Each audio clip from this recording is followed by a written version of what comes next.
Ho, ho, ho. How's your Christmas spirit so far? Have you ever wondered where the joy goes in the midst of all the busyness of managing your home, your children's education, and the intensity of Advent? Bonnie Landry is here to tell us about keeping the joy in Christmas. Welcome to Homeschooling Saints, the podcast that helps you create the homeschool you love for the people you love. Our host is Lisa Mladinich, a Catholic life coach, TV host, best-selling author, and an instructor at Homeschool Connections. Before we get started, remember to subscribe to this podcast so you never miss an episode. And if you're watching on YouTube, click the bell to join our channel. Hi, I'm Lisa Mladinich, and we're talking about keeping the joy in Christmas with Bonnie Landry. Bonnie is an ordinary Catholic mom living on Vancouver Island with her family. She and her husband Albert have raised or are still raising 7 children who range in age from 13 to 32. 3 of the children are now married, and the avalanche of grandbabies has begun. Bonnie's mission is joy. Living simply, disciplining with dignity, fostering community, and encouraging others are all central to her life. Her mission is to encourage others to be present to the people they love and to show them that it is possible to learn how to make joy normal. Homeschooling her kids for the last 28 years confirmed for Bonnie that strong relationships are fundamental for success in education as well as the rest of life. Bonnie says life is kind of a bust if you can't get along with people. So true. Welcome to the podcast, Bonnie. Hi, Lisa. Thanks for having me back. Oh, it's my pleasure. We had so much fun in September. Tell us, why is it so difficult for us to have a joyful Advent and Christmas? Yeah, okay. A couple of thoughts on that note. One is, I think that one of the difficulties we experience as parents is we're trying to continue their sort of regular education along with the celebrations that go along with the feast, right? The preparation for the feast that we're about to experience. I think it's easy to forget that we can actually be having, Christmas is in and of itself a unit study. Advent is a unit study. So we could actually forego a lot of things, especially with our smaller children, forego a lot of things and just dive into that as your education for that period of time, right? Okay, so this is a revolutionary idea. We can choose to do a unit study for Advent on Advent and Christmas. Absolutely. Why not? Why not? And so, I mean, I think that's part of it, fitting, education into something that should be celebrated in its fullness, kind of embracing it. I think this is one of the most beautiful things we have at our disposal as homeschooling parents, that we can do that for Easter, for Christmas, for big feast days. We can just say, this is what we're doing for the next few days. And we can include curriculum in it. If we need to, we can include our writing or our social studies or whatever in that. But really you are anyways, right? You do it without recognizing that you're doing it because you're talking about it. So much learning just happens through discussion, right? Mm-hmm. But I think the other thing, and this is something that it was not very many years ago that I discovered about myself, I would get kind of frustrated with Advent because I was trying to kind of experience Advent, if you know what I mean. Mm-hmm. And at some point I thought, okay, wait a minute. It's the season of preparation. Mm-hmm. So it's the time to do the work. It's the time to do the work so that Christmas can be the time to feast and revel and be present to the knowledge of Christ coming as our baby king. But, Advent, just roll your sleeves up and get the work done. Stop whining about it. Mm-hmm. You know what I mean? Mm-hmm. So I thought, okay, if preparation is what I'm supposed to do right now, that made a big difference for me. That suddenly realizing that I can just prepare and not think that this is the party season, because actually it's not. Mm-hmm. This is the preparation season. This is the work season. Mm-hmm. Okay, so it is a work season, but how do we rescue Christmas from being a stress factory? Yeah. Overcommitment absolutely is something that we need to be aware of. Again, always, our vocation is our marriage and our children. and everything else has to become secondary, Mm. right? So it's hard to say no sometimes to the outside commitments. But if our focus is what is our family doing for Advent and Christmas, and it's wonderful to pull in what you can to be involved in a nativity play or the various many things that are going on at Christmas time, but choose wisely so that you're not making yourself crazy. Mhm. To choose wisely, avoid it being a season of just a clutter of things to do. um, and again, with Advent being a preparation season, lovely to do those things, but be aware we're not in Christmas yet. And so, let's just keep everything down to a minimum and make sure we make space for preparation of the coming of the Lord. Mhm. So we have to make space for that.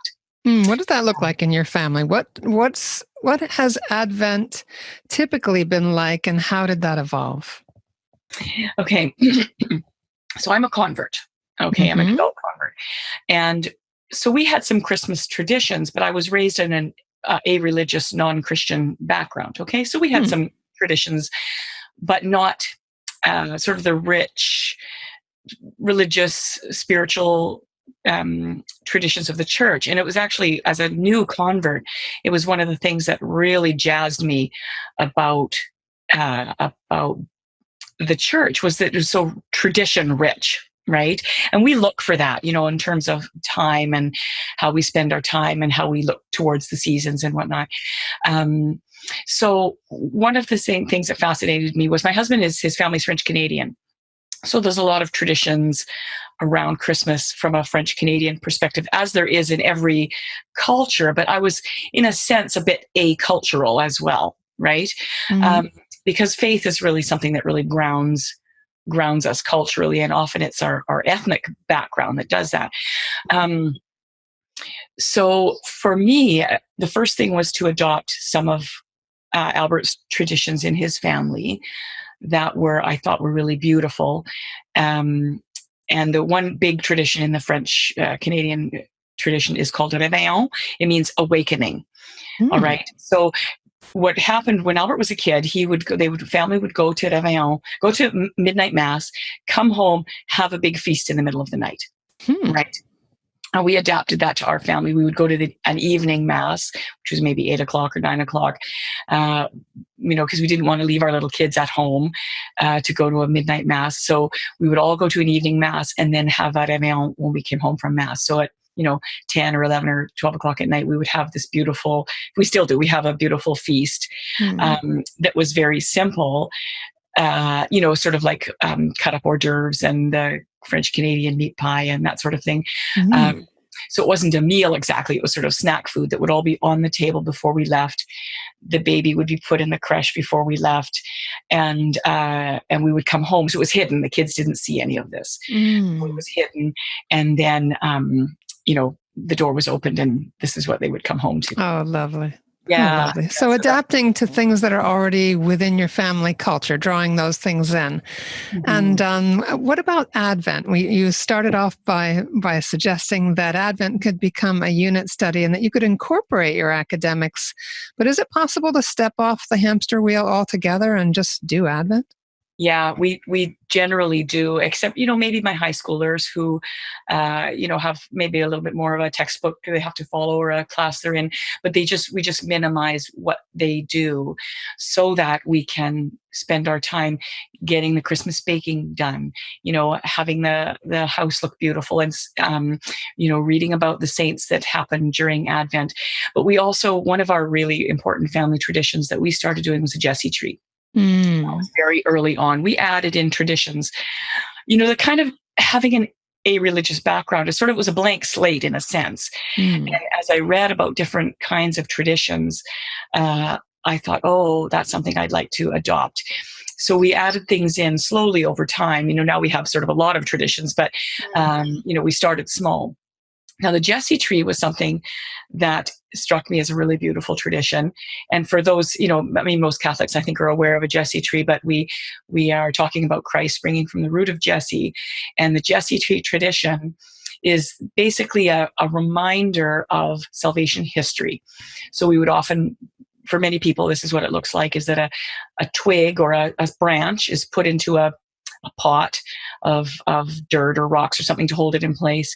And then every night of Advent, an ornament is hung on the tree that's representative of part of this piece of the story of salvation history.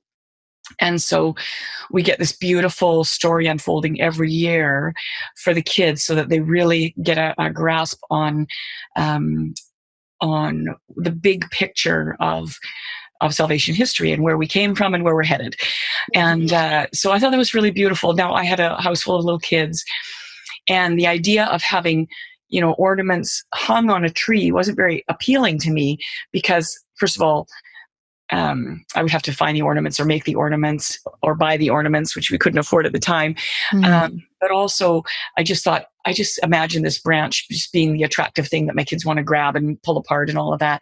And I don't want it to be a fight. I want it to be something lovely. So what we did was we cut out a black silhouette of a simple tree, and we pasted that on the wall, right? Attached it to the wall. And then so the Jesse tree also has readings that go with a scripture reading that goes with every evening that you hang the ornament on the tree. Oh, they're beautiful. So for us, I would have little squares of paper, and I would hand those out to the kids, and they would draw something from the reading. Oh, that's lovely. It was so fun.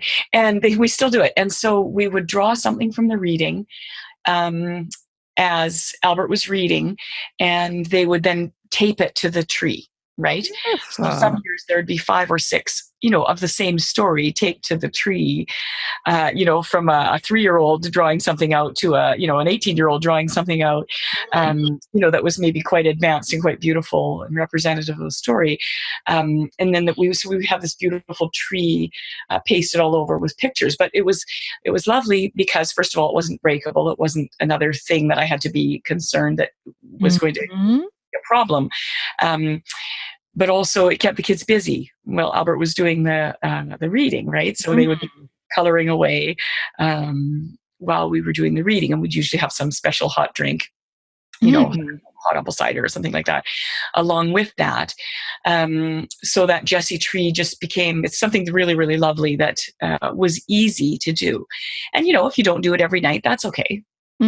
The odd night when you're out, and that's okay, right? So you don't have to feel like you need to catch up or redo or anything, or just, forget it, this isn't worth it. You just do what you can, right? Do what you can. I think there's such genius in that too, because who couldn't put a cutout of a tree on a wall and hand out squares of paper to their children? I mean, I feel like anybody can do that. And look at the learning on different levels. They're listening, that's auditory. They're looking at something, which is visual. And then kinesthetically, they're drawing, they're engaging physically.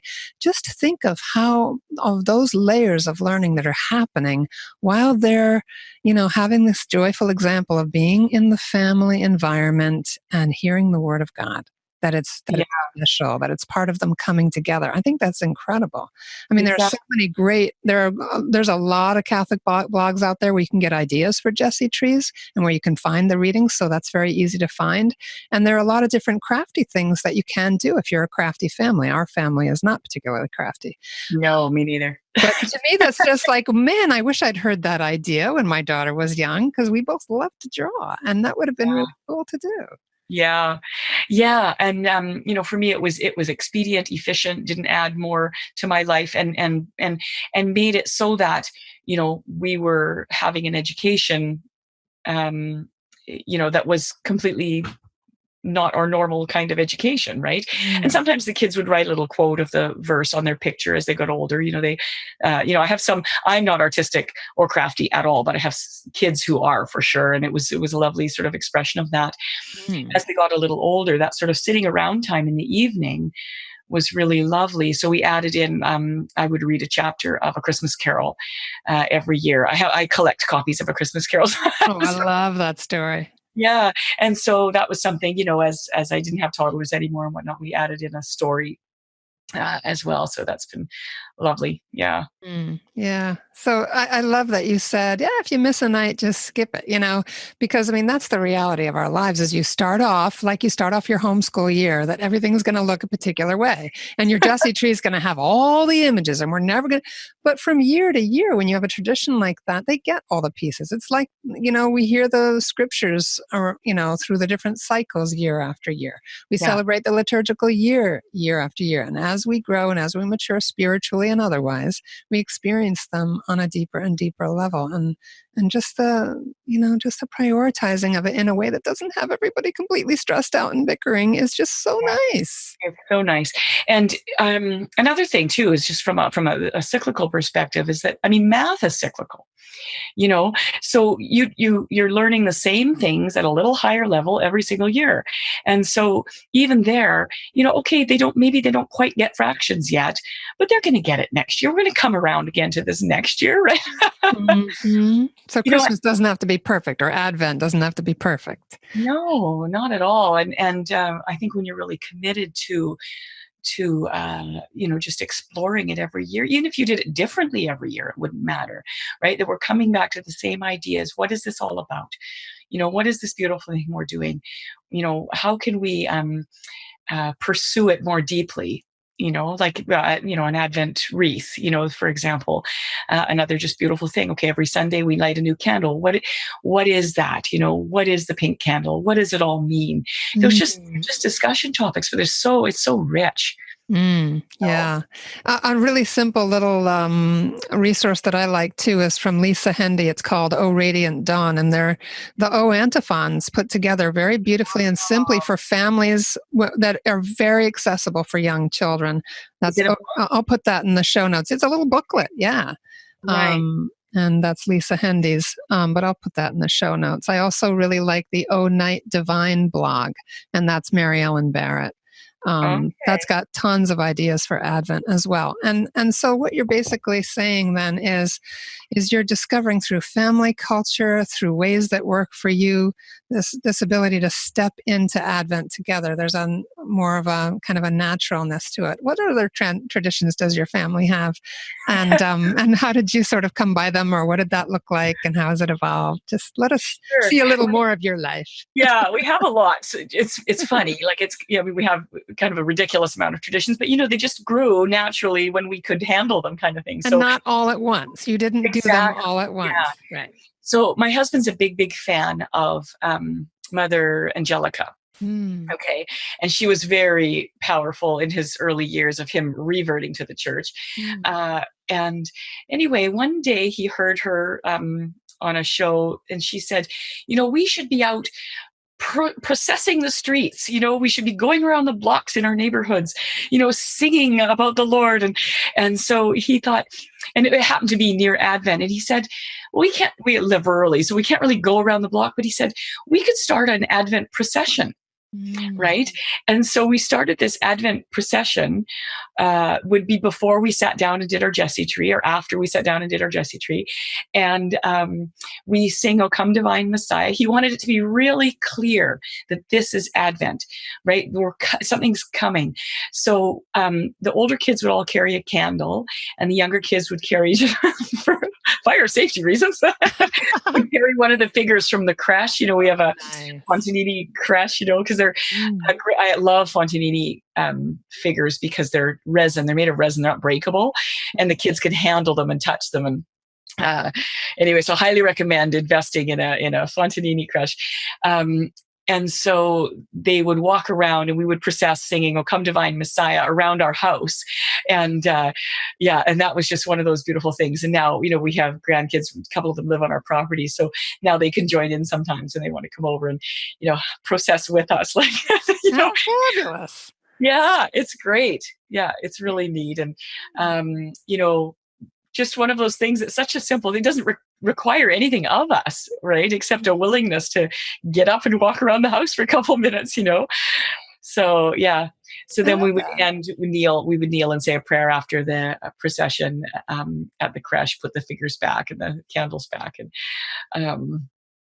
continue on our day.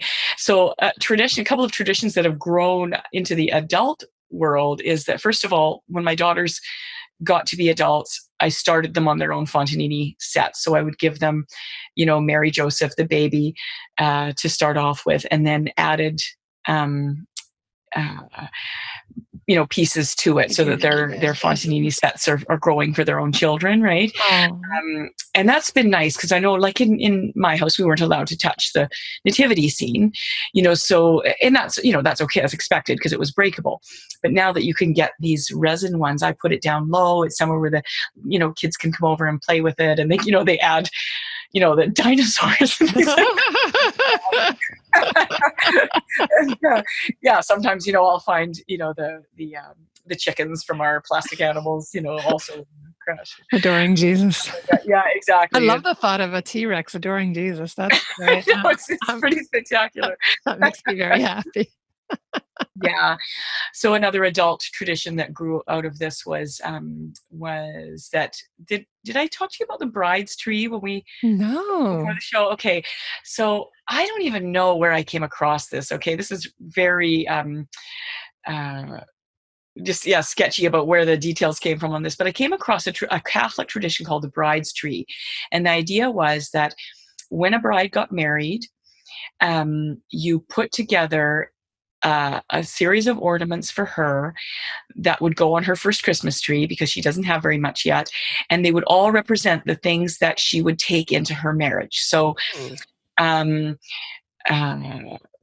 course, I don't remember them now. I have a blog post on it, which I'll include in the talk notes.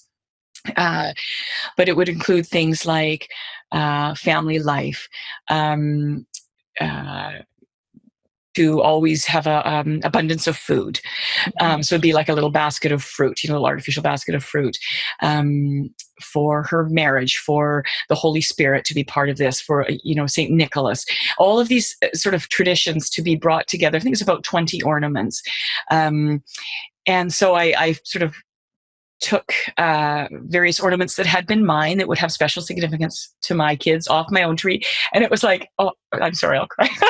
Oh, it's okay. One of those things that, like, I want it to be a little bit hard for me, that I have to sacrifice some of the ornaments I love because we don't stop sacrificing for our children when they grow up and get married. And so I'll take a few things that are hard for me to give you, but I know that they will be loved. And so 2 or 3 ornaments came off my tree in my abundance, the richness of my life, to give to you. And some of them I made in various other sort of ways. Sometimes it was a little secondhand thing I found, but it's kind of fun, this little collecting of the ornaments. Is a real neat little project for my daughters. And anyway, so that was something that grew out of that. And of course, Christmas baking, right, which is something that has to be an important part of Christmas. Your Christmas food is important. We come to the table. Right. Absolutely. I feel like wherever Jesus went, at the key moments, he was feeding people. And of course, that all prefigures the Eucharist. But in our very social media connected world and with all our texting and everything else, sometimes we don't realize why we're so lonely when we're so connected. We're not face to face breaking bread together, thanking God for what we have. And so that image of food really is such an important part of family life. It brings us together and helps us to be face to face. It's so sacred to feed another person. It is. And, even if you can't, if you can't make 10, we probably have, 8 or 10 things that we generally bake. There's been the odd hard year where the baking didn't get done. Right? Sure. In general, if there was just one thing, your shortbread cookies or your butter tarts or whatever, that you, instead of making it be, okay, one more thing I have to check off my list, that we, what? Today's the day we're doing our butter tarts, and let's just embrace it. Let's make it beautiful. Let's get all our butter tarts done, and then sit down and have tea and test them and make sure they're going to be okay. I love that. While they're still warm. No, I love that because this freedom to have our family lives take priority is so amazing. This ability to say, okay, today is for baking. And what does that teach our children? That you don't have to be dancing to the tune of society. You can say, you know what? The Lord's melody is calling us to get off the hamster wheel today and bake and be in the, well, there's an educational side to sifting and measuring, right? There's that and the kids and the fun mess and the cleaning up afterwards or whatever that is. And then the setting up for tea. There are a lot of lessons in that. But lest we forget, there's joy in it. There's the sensory appreciation of God's gift of our humanity shared in that beautiful kind of banquet of the senses. And I feel like that's something too that reduces stress levels, is allowing us to be in that sensory place of the joy of being alive in our bodies. We are body and soul. So let the body embrace the beauty of togetherness and smells and food. Yeah, make it, the memories created when you're baking are powerful, Oof, right? yeah. Because of the, olfactory thing going on. Mm-hmm. And it's not just passive learning either. It's receiving and giving and all of that woven together in a way that I feel like is just distinctly human in the best sense. There's a wonderful C.S. Lewis, I'm sorry, it's not C.S. Lewis, it's G.K. Chesterton essay, The Drift from Domesticity. And it's from a collection of his essays that I just bought recently. And he talks about how the home is such a place of freedom and individuality and just beauty for the family, and anything that we can do to help our children to appreciate that in a society that does not appreciate the domestic realm. Oh, I'll tell you something. That relates to this. So I lost my mom 4 years ago. She died, suddenly, and she was 73. She was quite young. To lose her, but there's so many beautiful life lessons I learned from my mom about domestic things. And my mom, her and my dad got married young, and they. My mom was 17 when she got married, and they, were married for 56 years. It's a beautiful love story. But my mom always said, you should always make things special, right? And for her, it was putting a slice of orange on the side of your plate, or chopping some parsley on top of your pasta, and making something special, right? Mm-hmm. This is what this is all about, right? This is what, even when you're saying G.K. Chesterton's, like, this is sacred, right? Not just special. I'm serving you a meal, right? And that's sacred. And so if I chop my piece of parsley and put it beside you, or beside your plate, or it could be a hot dog, for crying out loud, right? I mean, what's the Chesterton expression? He says, "Oh, anything worth doing is worth doing badly." Yes. So the family meal is one of those things. Advent is one of those things. Just do it. Just show up and do the best you can, and make it as special as you can in your moment, right? And but this, like, I don't know, the image of my mom slicing oranges and putting them on the side of her plate, or tucking parsley in her sandwich. It's brilliant, right? She always had flowers in a vase. And it could just be a piece of greenery, but that was important to her, to have the table look special, right? Because you're celebrating something that, just having that be a part of your family culture to celebrate. How does having a joyful home at Advent impact the surrounding community? We just have a few minutes. What does that look like for you and your family, as far as the way it kind of ripples out? So one of our charisms as a family is hospitality, right? So because of sort of this giving over of that Advent is a time of preparation, I'm also preparing the house. So, in whatever capacity that means, having the house be clean, having the house be decorated, having, whatever it is I want to do. And some years, I go much more. Some years I, go crazy decorating. Some years barely at all, depending on what's going on in my life. But the fact is that I want anybody to be able to show up at my door and know that they're welcome, you know? Mm. So a few things happen. So people know, our people know our family traditions. So they know that if they come over in the evening, that we're going to do a procession, Mm. right? If they come over in the evening, they're going to participate in the Jesse tree, Mm. and so sometimes there might be 20 people around the table and we're all Nice. drawing our Jesse tree character, right? That's awesome. And that there will be a bottle of wine to open, and that we Mm. can, that's what I want, is that my house can be a place where people can gather. Mm. This is a beyond Advent tradition, but we had a tradition, still have, we always do, that on Saturday and Sunday mornings before Mass, we would always have coffee time. So especially Saturday mornings, this was important to us because your Saturday can get all eaten up with worldly things, right? No Mm-hmm. chores, and that's good. Saturday's a good day to do those things, but let's book aside an hour or two where we sit around in the morning and we have coffee and can chit chat, and you're home from work today, and we have that time, right? Mm. And so we started this years ago, and that became kind of an institution. So our kids as teenagers, their friends or young adults, they would say, "Can we come for coffee time today?" It became its own thing, right? Can we come for Wow. coffee time on Saturday? Can we come for coffee time this morning? And Wow. and so during Advent, that's sort of, even, I would say, more in Christmas time, that's even more pronounced, because it's the time when people are making sure they're home from college, they're home from wherever, and they're making sure that they get to visit with people. Hey, are you guys having coffee time? They know we are, but you guys having coffee time this morning? Can we come over? And so, what a lovely to them to know that this is a time we've set aside, and you're welcome to be part of it. Oof. That's a lovely thing, right? Beautiful. And to have the family have the expectation that the door is always open, that everyone is welcome, and that this thing that we do is special. Look at the fruits. People are attracted to it. How do we, when we create our own families, start to create that same sense of open doors and warm hearts? Yeah. We I was going to say something to you. Oh yeah, I'm talking about the stuff I do. I think it might be wise to talk about the stuff I don't do.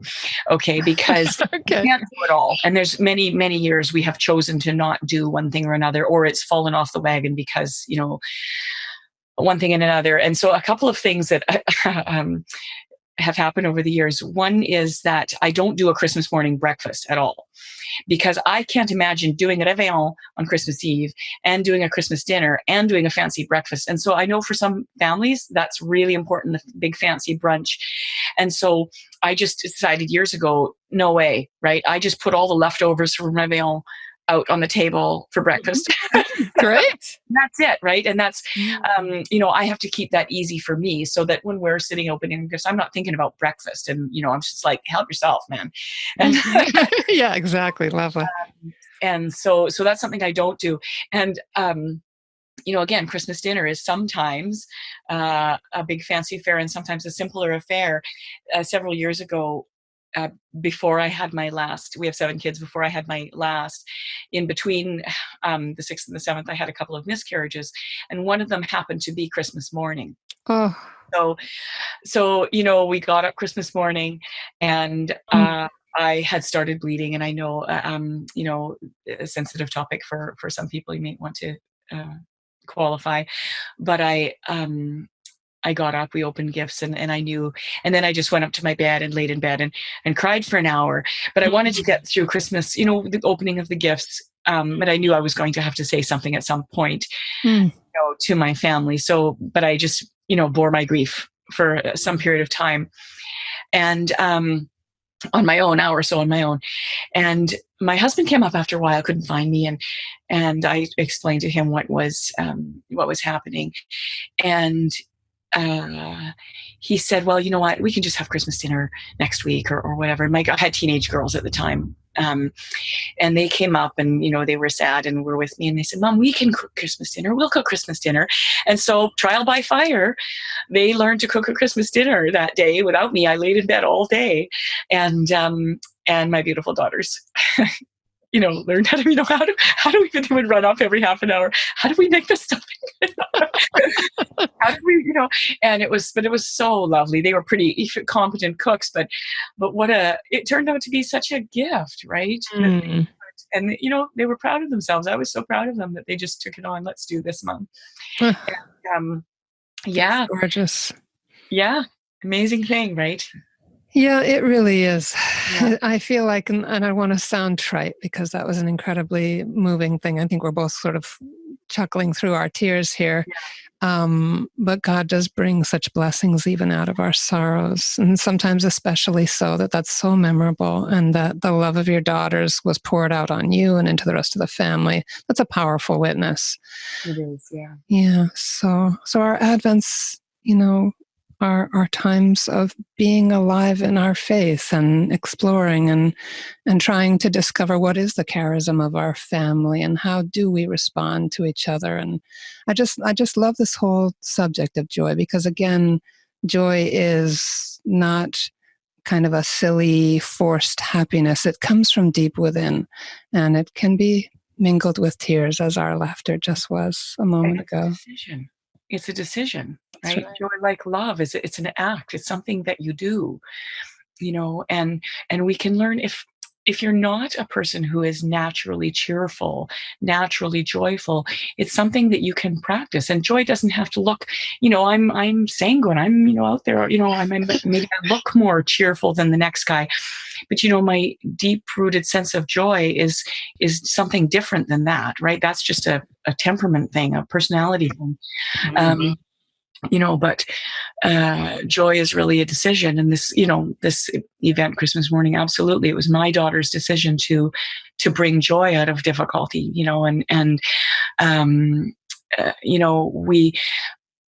Advent is a time of busyness and hecticness.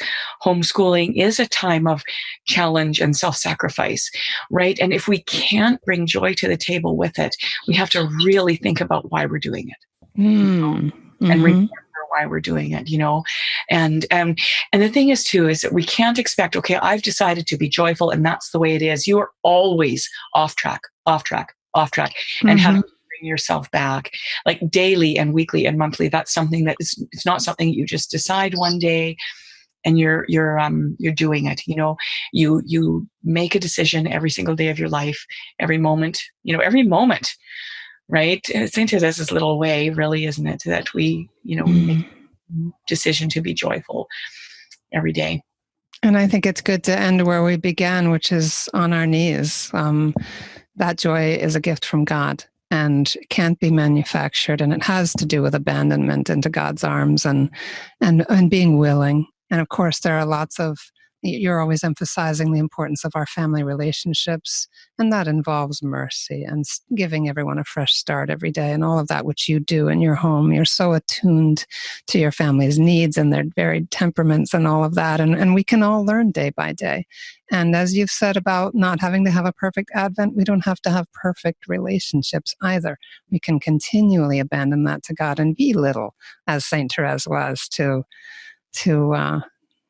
be little flowers in God's garden and trust Him to do the rest. And know that when you mess up and you have a bad day, like every day of your life, there's going to be moments, and that you just start all over again. God's grace. Oh, Bonnie, thank you so much for being willing to really step us into something. I feel like that was a Holy Spirit moment when you were kind of like, do I share this? This is hard. But I feel like that's kind of where we live as human beings, but as women, as mothers. There's a lot of pain involved. And yet, look at God's miracle on Christmas Day, the way it poured out, His love poured out to you through your daughters. Just beautiful. Yeah. Thank you so much. This has been lovely, Lisa. Thanks for being here. What a gift. Thank you. And we wish you all very joy-filled, a deeply joy-filled and gentle Advent season with your families. And please hold on for just a couple more minutes. We have our short feature coming right up. But before we go to the feature, I just want to remind you to find Bonnie Landry at OhThat'sSimple.com. That's at our show page. And Practicing Mammal Do check out Bonnie Landry and her Ministry of Joy. Again, hold on for our short feature coming right up. Thank you.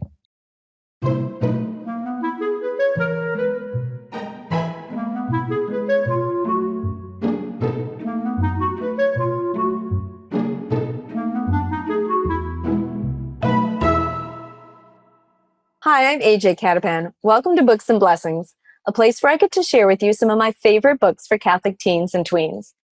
Today, I'd like to share with you one of my favorite YA mysteries. It's called The Perfect Blindside by Catholic author Leslie Wall. In this award-winning mystery, we meet Jake Taylor, a high schooler who surprises everyone when he wins a silver medal for snowboarding in the Winter Olympics.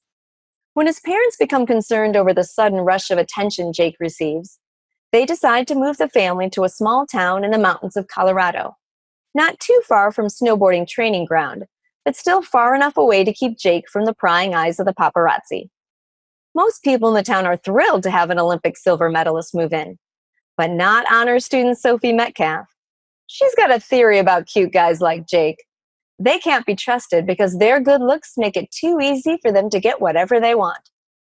But when trouble starts brewing in their small town, in the form of slashed tires, rumored ghosts in old coal mines, and false accusations, the egotistical snowboarder and the judgmental honor student may just need to team up to uncover what's really going on in this not-so-sleepy little town.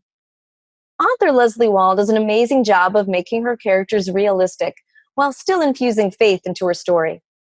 I love the way she has Sophie pray throughout the book. Her prayers aren't overly pious, long epistles. They are quick, in the moment, down-to-earth prayers. Like when she asks Jesus to help her keep her mouth shut after she accidentally says things she shouldn't. I love how Leslie gives her characters in The Perfect Blindside realistic flaws. I mean, you'd expect a teenage boy who just won an Olympic medal to be a bit egotistical. And then she lets them have some real character development without swinging the pendulum between sinner and saint too far or too fast. Leslie Wall's The Perfect Blindside is published by Pauline Books and Media and has won several awards, including first place in the Catholic Press Association Book Awards, a gold medal Reader's Favorite Award, and a silver medal for the Illumination Christian Book Awards. It's also received the Catholic Writers Guild Seal of Approval. For more book suggestions, visit my website at ajcatapan.com. There you can also learn about my own books for young readers, including my very own mystery, 7 Riddles to Nowhere. Perfect for your tween or young teen who loves reading a mystery story they can play along with. Thanks for joining me on Books and Blessings. Be sure to find me online on Instagram, Facebook, and Twitter, or on my website, ajcatapan.com. Until next time, happy reading. And that's our show for today. Our program is sponsored by homeschoolconnections.com. Be sure to subscribe to Homeschooling Saints and leave us an honest review. God bless you, and thank you for joining us.